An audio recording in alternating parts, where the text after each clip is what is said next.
Got a phone call here, sponsored by Jinx T-shirts. You can get your own by heading over to go.tagjag.com/JINX. This is Chris. Hey Chris, what's up? This is Rich. I'm actually in the chat right now. I just had a couple questions about starting a website. Would you be able to help me with that? Sure. Well, I can do my best at least. Okay, I just have one quick question because I want to set up a website and I want to make money off that website by, having like advertisements. Is it really hard? Do they pay you? The person you're hosting an ad for? Do they pay you like a fair amount of money, or do you have to have like X amount of visitors for them to pay you more? Let me ask you this question: do you have a website yet? No. But you're thinking about getting a website. Yeah. What kind of website are you thinking of setting up? Actually, it was going to be something really simple. Like, I like to draw, so I was going to host a website with all these different wallpapers I created. Okay, that's valid. Wallpapers are things that people like to find, especially if they're new, if they're fresh, if they're unique, if they're high quality. All right, so let's think about it this way. Sorry, I'm just like my wheels are spinning here. Okay, you've got a website that you're wanting to create, and this website is going to be all about the wallpapers that you are drawing, correct? Yeah. Think about all the ways you can drive attention to your website. Certainly you could sign up for a Twitter account if you haven't already, a Facebook group of sorts, maybe even creating a YouTube channel if you haven't already. And these all tie in together. You draw something new, you could tweet it out. Maybe your Facebook page, it's a fan page of all your latest wallpaper creations and maybe other people's wallpaper creations. So you're getting the benefit of kind of supporting the wallpaper creation community on Facebook or through Facebook, and then you're also getting the word out about the wallpapers that you're designing. And then YouTube could come into play as you are possibly recording the actual drawing that you're doing, whether it's on screen, on a pad of sorts, maybe on actual physical media. And all of these would tie in to bringing traffic and awareness to the website. Now, on the website itself, you would have multiple ways of generating revenue. CPM, CPA, and CPC. In terms of what's most valuable, well, that's really I guess contingent on how much advertisers are willing to pay. And let me actually add another layer to that beyond the CPM, CPA, and CPC models, and I'll describe each one of them again. Just an actual out-and-out sponsorship, that is approaching a company and saying, I'll sell you this space for X amount of money.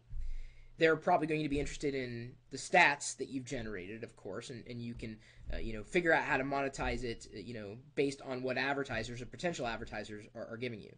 So CPM models, or cost per mil, are really all based on the amount of traffic that you can drive to your website. CPA, cost per acquisition, is all about being there in front of a user at the point where they're ready to purchase. The CPC model is just being in the user's face. So a cost per acquisition would be like sending an Amazon link to somebody with your affiliate ID tied into it.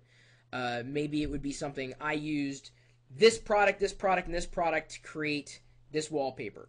If you linked off to the Amazon pages for those products, if the user clicks the link and then buys from you, you'd get the sale. Is it worth a lot? Unless it's a big sale, no, it ain't worth a lot. Yeah. You really got to sell a lot. You got to sell a lot to make it up. No, it's true. Now, the CPC model is going to be contingent on the value of the keywords that are being used, or potentially the ad that's being run, cost per click.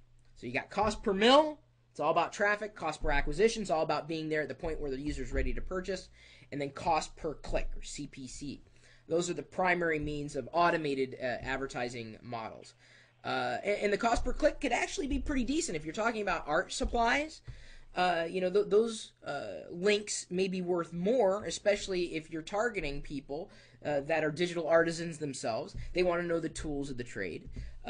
You would be able to run these CPC links or banners on your website, and try to do your best to optimize their placement so that they're not ignored, so that they're relevant to the content that you're running on your website. And then at some point, and this could be any point, there's really no magical formula behind it. You could approach, let's say, some company that maybe products that you use, products that you're thinking about using, products that are related to what you're doing. And again, I'm thinking in terms of art, whether it's a Photoshop or beyond, even actual physical art supplies like crayons and chalk and whatnot, physical media.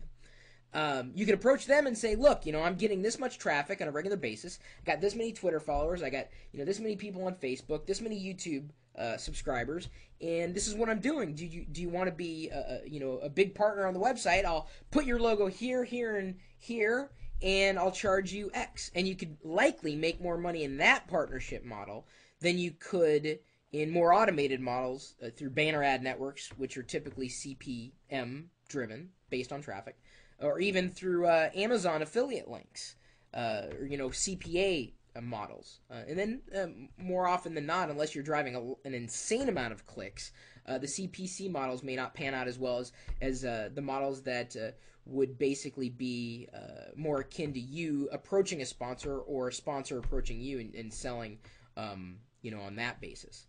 In any way that you approach it, discovery is going to be key for you, for the brand that you're trying to build, and then of course your community involvement. So you think outside the web page in terms of monetization. We've kind of gone past that point, but certainly you give it a shot. The internet is the Wild West as far as I'm concerned. Anything goes. Martial law. Anybody's doing anything, and so you've really got to do what you do and do it well, or do it to the best of your ability. Certainly, don't be dissuaded or dismayed if you're not a billionaire overnight. The chances of that happening are really, really, really slim, unless, of course, you're going for funding, and even then it's a different set of challenges. But in terms of bootstrapping, you've got a lot of opportunity, and the costs are going to be extremely low. You'd want to pay for decent hosting, or at least as much as you can afford. If your website isn't up all that long, then no one's going to be able to visit. You won't be able to monetize. Boo. Oh yeah, of course.